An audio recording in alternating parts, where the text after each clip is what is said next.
Tonight is sin of our children. I wish I could quiet again. I wonder what the rest of it is. But here's a question that a lot of us ask. Am I responsible for the sin of my children? Have you thought about that? I hear this question asked on numerous occasions. Where did I go wrong? What did I do wrong? Why are my kids the way they are? I've asked that same question. And one day I got this huge rock. Oh, this thick. No, you can't have it. It's this line. Okay? It came off the top of the saddle, up in the saddle, up near the top of Pass Mountain. I saw this rock and I says, I've got to have this rock. And the crew and I worked it up on the bush hog and we got it, anyway, we got it out of the mountain somehow and got it to my backyard. And that's my prayer rock. That's where when I feel like I've got to go high up on the mountain and can't get that far, I can go up and sit on the rock that came from on the mountain. And I was sitting up on this rock one day and I was praying and I said, God, it was one of those days when the kids had just seemed to have, I didn't teach them this. Why are they doing what they're doing? I guess you could say I was having a bad hair day. But I went up on my rock and I sat there and I says, God, why? What did I do wrong? And I heard this voice, no kidding, it startled me. I looked around because I knew somebody had done walked up on me while I was praying. But that voice says, I don't know. I have the same problem.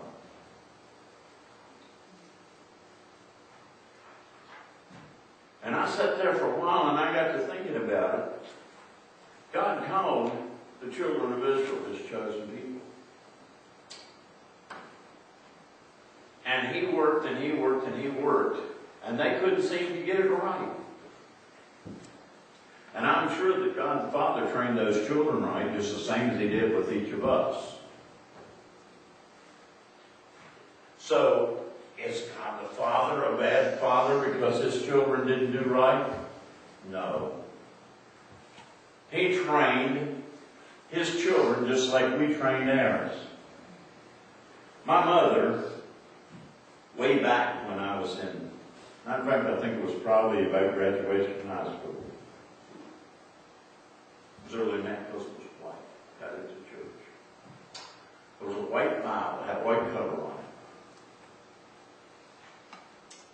And in the front of that Bible that Mom and Dad gave me, she wrote Proverbs 22:6. And I went to the Bible and I just opened it up. And I found Proverbs 22:6. It says, train a child in the way he should go, and when he is old, he'll not turn away from it. Now that's the job. That's the assignment that God gives us, is to train the child. Nowhere in that verse does it say, see that that child does it right, or else.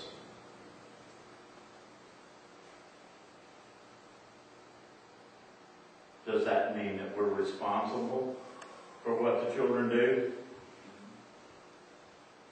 Yes. Because we have a responsibility to train them until they're old enough to make their own decisions. No. We're not responsible for their sin. That's their responsibility. Now, what does that word train really mean? We train our children from how far back? When do we start training children? soon as they're old enough to start learning things, right? I mean, some of the babies we like to train them so they'd sleep all night without getting hungry. We'd like to potty train them a lot sooner than they get trained.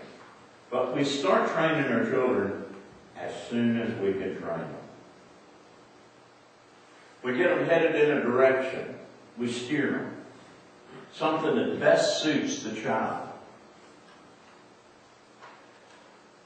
And anybody that had multi-children, that means more than one, like Kristen and I. When you have 7 kids, you find kids with different personalities, different needs. So each child has to be steered according to their needs. My 2 grandkids, you couldn't steer them both in the same direction. They're 2 different individuals. Now, here's one thing that we can't do. We can't excuse a self-willed attitude. And that's when the kid says, no, I'm going to do it my way. Excuse me, but I'm boss here. I'm the parent. We're going to do it my way. We just got to steer the child. We got to treat them and teach them to make right decisions, not wrong ones. How many think that we can sit here and spy on the children? I don't care what you do, how many surveillance cameras you set up, they're going to get around them. We can't spy on the children. We can't keep an eye on them every second.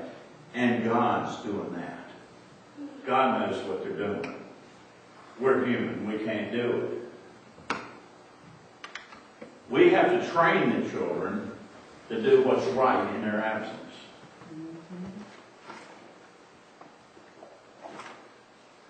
We were all children at one time ourselves, so we got a pretty good idea what the kids are doing. Or at least we should.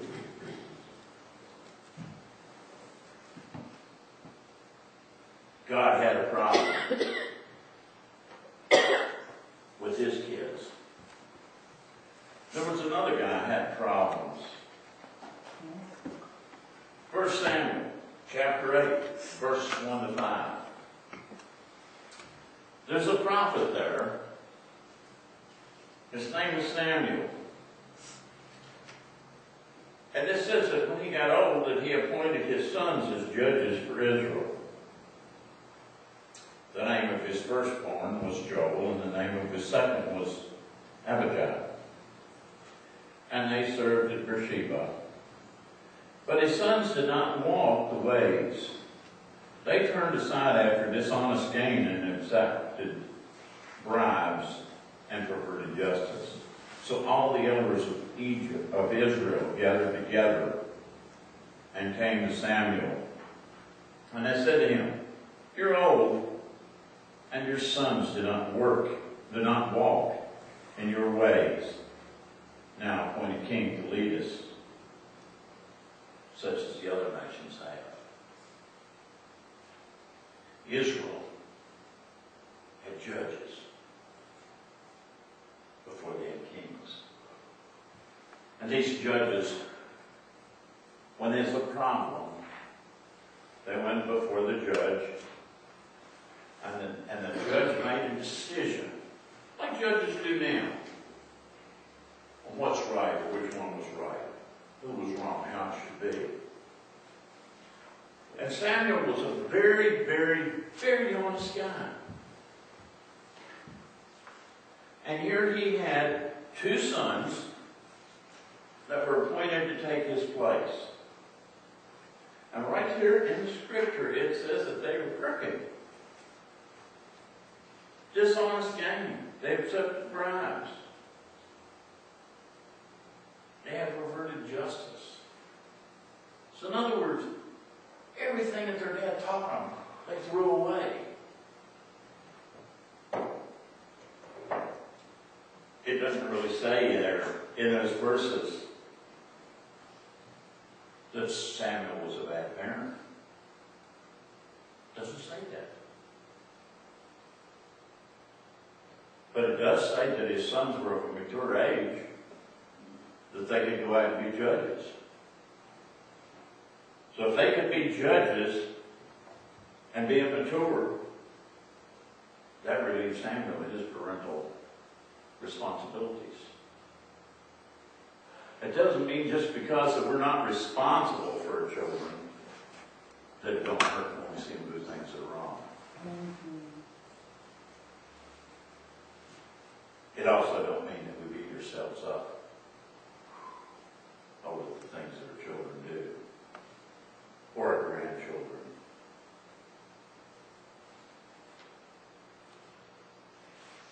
Proverbs 22:6 says, train up a child in the way he should go. When he grows old, he'll not turn away from it. They'll grow older. And they'll do things that are wrong. But I'm sure, I have no doubt in my mind, that when they do something wrong, they're going to remember what mom and dad or grandma and grandpa said when they were growing.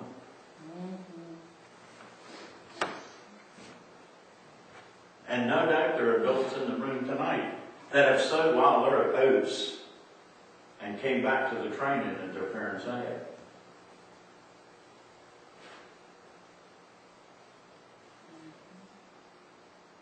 I found it necessary to join the service to get a little freedom. That sounds desperate. But I always remembered what my mom and dad taught me.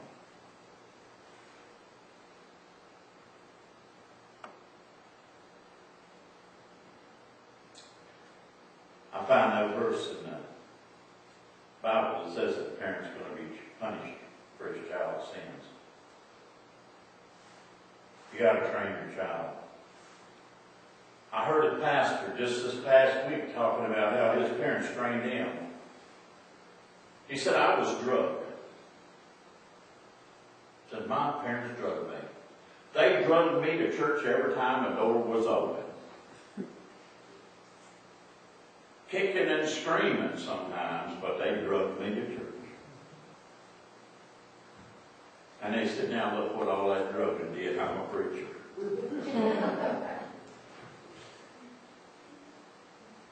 Train him. And he grew up. He didn't forget what his parents had taught him.